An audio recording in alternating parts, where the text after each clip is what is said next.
Buenos días chicos, el día de hoy les vamos a presentar el seminario de banco de sangre, el cual está a cargo de mi compañera Estefanía Torres y mi persona Sara Higuita. El artículo se titula Una reacción de transfusión hemolítica causada por un inesperado anticuerpo Lewis B. Los autores de este son Alexander, Richard, Harold, Nancy y Frida. El artículo fue escrito en el año 2021. Acá tenemos entonces la tabla de contenido en la cual vamos a dar una breve introducción, vamos a hablar un poquito de la historia del paciente, los métodos que se utilizaron en este artículo, los resultados, una discusión y unas conclusiones. A modo de introducción les vamos a hablar entonces un poquito acerca de la transfusión sanguínea y de las reacciones adversas que se pueden presentar. La transfusión sanguínea es actualmente una terapia muy segura y esto debido a las medidas que se tienen en cuanto a la selección del donante y los métodos de procesamiento y las indicaciones estrictas que se le da a los pacientes.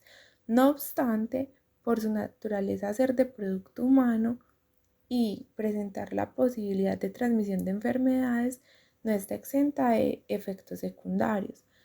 Algunos están asociados al tipo de componente sanguíneo que pueden ser propios y otros son específicos del estado del receptor. Las reacciones adversas se van a clasificar entonces en inmediatas, tardías y en reacciones a largo plazo. En cuanto a las reacciones inmediatas que se pueden presentar durante la transfusión sanguínea o en las siguientes 24 horas, entonces vamos a encontrar unas reacciones inmunes y otras no inmunes. En las reacciones inmunes podemos tener reacción hemolítica aguda, trombocitopenia, reacciones alérgicas donde el paciente puede presentar urticaria, también anafilácticas y edema pulmonar no cardiogénico. Y en las no inmunes pueden presentar hemólisis de causa no inmune, alteraciones metabólicas y térmicas, reacciones hipotensivas y reacciones febriles. En cuanto a las reacciones tardías, podemos encontrar entonces que el paciente puede presentar púrpura posttransfusional y aloinmunización. Y en las no inmunes, transmisión de enfermedades infecciosas. Las reacciones transfusionales a largo plazo, entonces acá vamos a encontrar la transmisión de enfermedades infecciosas, donde se pueden presentar enfermedades virales como hepatitis B, hepatitis C, VIH, citomegalovirus, parvovirus 19. También podemos encontrar enfermedades bacterianas, enfermedades parasitarias. En cuanto a la historia clínica, vamos a ver que este es un paciente negro de 21 años de edad que tiene antecedentes de enfermedades de células falciformes y VIH, que ingresó al hospital con un diagnóstico de crisis vasooclusiva. Algo importante es que las muestras de este paciente ya tenían antecedentes de autoanticuerpos fríos y calientes y un anti-M. Entonces se enviaron al laboratorio de referencia de inmunohematología para hacerle como investigación a estos anticuerpos, porque aproximadamente como un año antes el laboratorio de referencia había proporcionado 3 unidades de glóbulos rojos compatibles previamente, pero a estos no se le habían identificado anticuerpos pues como en ese momento. Entonces se resolvió como este problema de los anticuerpos y no se observaron pues como nuevos anticuerpos ni resultados aparentemente pues inesperados en la prueba de antiglobulina. Ya después entonces se le emitieron 2 unidades que fueron fenotípicamente pues como acorde para los antígenos de grupo sanguíneo clínicamente significativos, como lo son E mayúscula, KEL, DAFI, KIP y S mayúscula.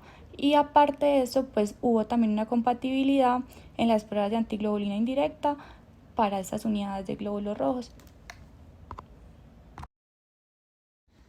Pero resulta que después de que los médicos comenzaran a pasarle esta sangre a este paciente, él desarrolló una fiebre de 39.5 grados, taquicardia, escalofríos y hematuria. Entonces el hospital inició una investigación para ver si se trataba de pronto de una reacción a la transfusión. Empezaron con unos controles administrativos, para mirar si el contenedor de la sangre y las etiquetas eran compatibles, y si lo fueron.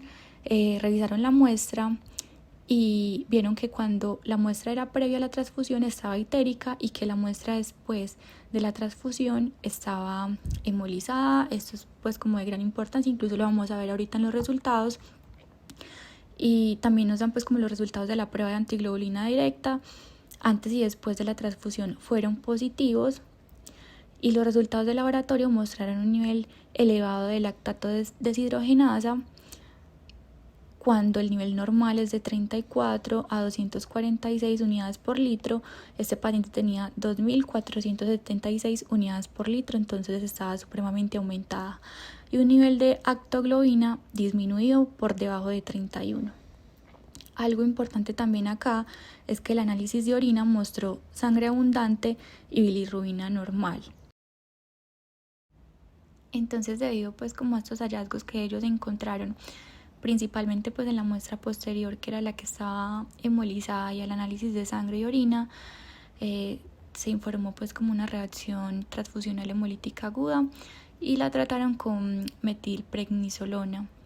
Entonces, lo que vamos a presentar aquí a continuación y lo que estamos mirando es un caso de una reacción transfusional hemolítica aguda debido a un anti-Lewis B hemolítico que pues no se pudo identificar en la evaluación de anticuerpos previa a la transfusión, pero fue fuertemente reactiva en las pruebas posteriores como a la transfusión.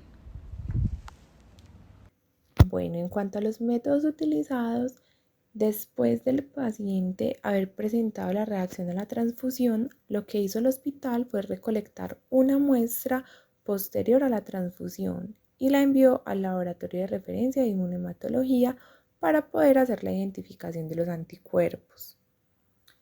Cuando realizaron entonces la evaluación de los resultados de la transfusión, el historial médico y de transfusiones del paciente, el laboratorio de referencia de inmunohematología lo que determinó fue que era necesario realizar unas pruebas adicionales. Entonces incluyeron muestras del paciente antes y después de la transfusión y de la unidad de donantes. Las pruebas que se realizaron fueron entonces ABO y RH. Se hizo una tipificación de antígenos, que es una prueba que evalúa antígenos leucocitarios humanos, los cuales se van a encontrar en la superficie de casi todas las células en el cuerpo humano. Y esta prueba nos va a ayudar entonces a saber cuáles células pertenecen a su organismo y cuáles no, que podrían ser las que están causando ese daño. Se hizo también el test de antiglobulina directa en las células del paciente usando inmunoglobulina G inmunoespecífico y anti-C3b y C3d.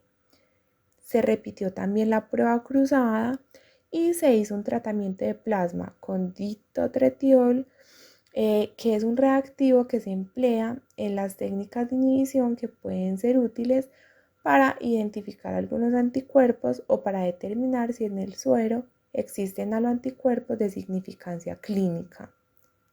Se hizo también una prueba comparativa con suero versus plasma en solución salina de baja fuerza iónica para medir los diferentes compuestos sanguíneos y así pues ayudar como al diagnóstico del estado de salud del paciente. El plasma del paciente se analizó frente a los glóbulos rojos usando antiinmunoglobulina G monoespecífico para determinar si los anticuerpos de Lewis eran únicamente inmunoglobulina G e inmunoglobulina M. Y además se usó la neutralización usando el sistema de grupo sanguíneo Lewis según las instrucciones del fabricante para ayudar a la exclusión de los anticuerpos adicionales. Aquí tenemos entonces los resultados que nos presentan en el artículo, los cuales nos cuentan que este paciente era ARH positivo, y aquí en la tablita número 1 nos enseñan el perfil de antígenos históricos de este paciente. Y como ya se había determinado previamente y lo había dicho ahorita, el paciente pues ya tenía antecedentes de autoanticuerpos fríos y calientes y un anti-M que muy probablemente era un anticuerpo IgM. y que por medio entonces de estos resultados fue que se entregaron las dos unidades pues fenotípicamente coincidentes que eran compatibles pues entre las pruebas cruzadas que se hicieron. Este entonces es el resultado de lo que yo les comentaba ahorita, de que la muestra previa a la transfusión parecía estar como un poquito itérica y la muestra posterior a la transfusión, que es la del lado izquierdo, estaba hemolizada. Aquí tanto antes como después la prueba antiglobulina directa fueron positivas, pero estas se registraron como no válidas porque cuando se hizo el control este dio pues reactivo. Entonces simplemente se le hizo pues como un tratamiento y la muestra previa a la transfusión ya fue negativa y la muestra posterior a la transfusión permaneció inválida porque estaba como aglutinando sola. Se volvió pues a analizar y se encontró que eran A positivos y que coincidían con el tipo del paciente y que la prueba cruzada era compatible también. Sin embargo, debido a que la muestra posterior a la transfusión de este paciente está hemolizada, que fue la que vimos anteriormente, este paciente puede estar presentando una reacción transfusional aguda. Entonces se realizó una investigación adicional en la cual se realizaron pues como otro tipo de pruebas utilizando el suero transfusional del paciente con una serie de células de panel M de diferentes tipos de Lewis, que es el que estamos viendo acá en la tablita número 2, en la cual se identificaron anti-Lewis A y anti-Lewis B, y se determinó también que el anti-Lewis A era tanto IgM como IgG, mientras que el anti-Lewis B era solo de naturaleza IgM. También se hizo una neutralización de Lewis, que fue pues como usando una sustancia Lewis comercialmente disponible para poder excluir esos haloanticuerpos comunes, y las dos unidades anteriores enviadas para la transfusión se tipificaron para antígenos Lewis y eran la primera Lewis A positivo, B negativo, y la otra era Lewis A negativo, B positivo. Y la implicada pues como en esta reacción transfusional fue Lewis A negativo, B positivo. Esta crisis veno-oclusiva del paciente se pudo resolver y él fue pues dado de alta del hospital a los 6 días y no hubo pues o no fue necesaria una transfusión adicional. Ya hablando entonces de la discusión, la evidencia y todo el estudio del caso mostró que la reacción transfusional hemolítica de este paciente fue causada por un anti-Lewis B. El anticuerpo fue hemolítico in vitro con casi todos los anticuerpos de Lewis que son clínicamente significativos.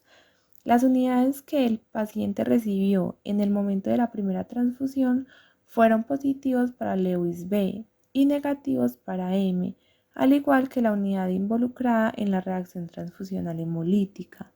El fenotipo del paciente era Lewis AB, que es el tipo más común que produce anticuerpos de Lewis, y el paciente no estaba tomando ningún medicamento que pudiera estar implicado en la hemólisis inducida por fármacos.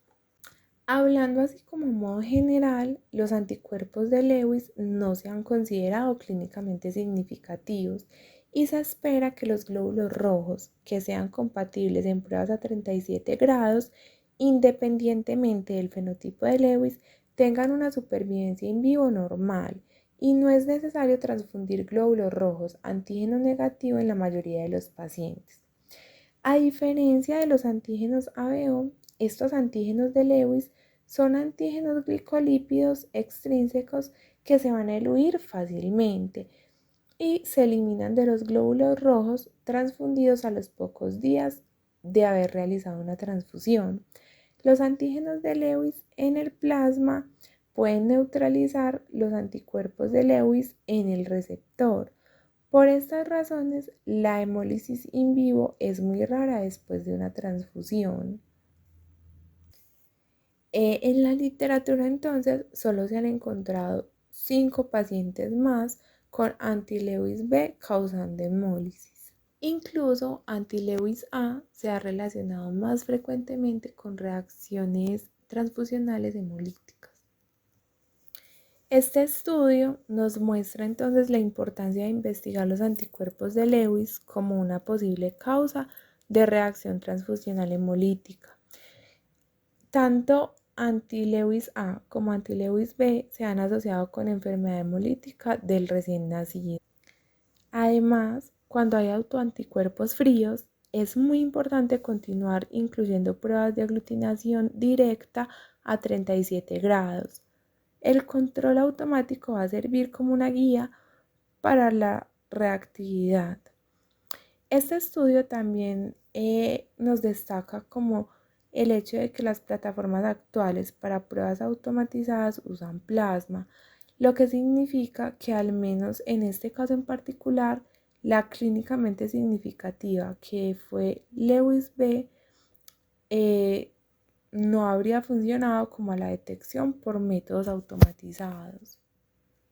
Finalmente, el artículo nos presenta dos conclusiones generales para la aglutinación directa de anticuerpos y son, primero, es muy importante que si hay una verdadera reactividad a 37 grados centígrados, esto quiere decir que el anticuerpo posiblemente sea clínicamente significativo y esto independientemente de la clase de anticuerpo, si es inmunoglobulina M o inmunoglobulina G.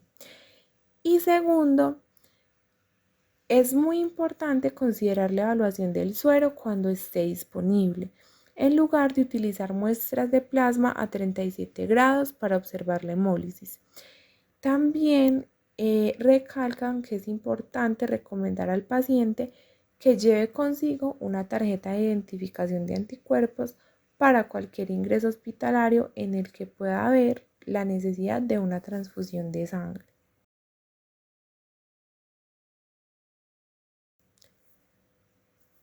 Muchas gracias.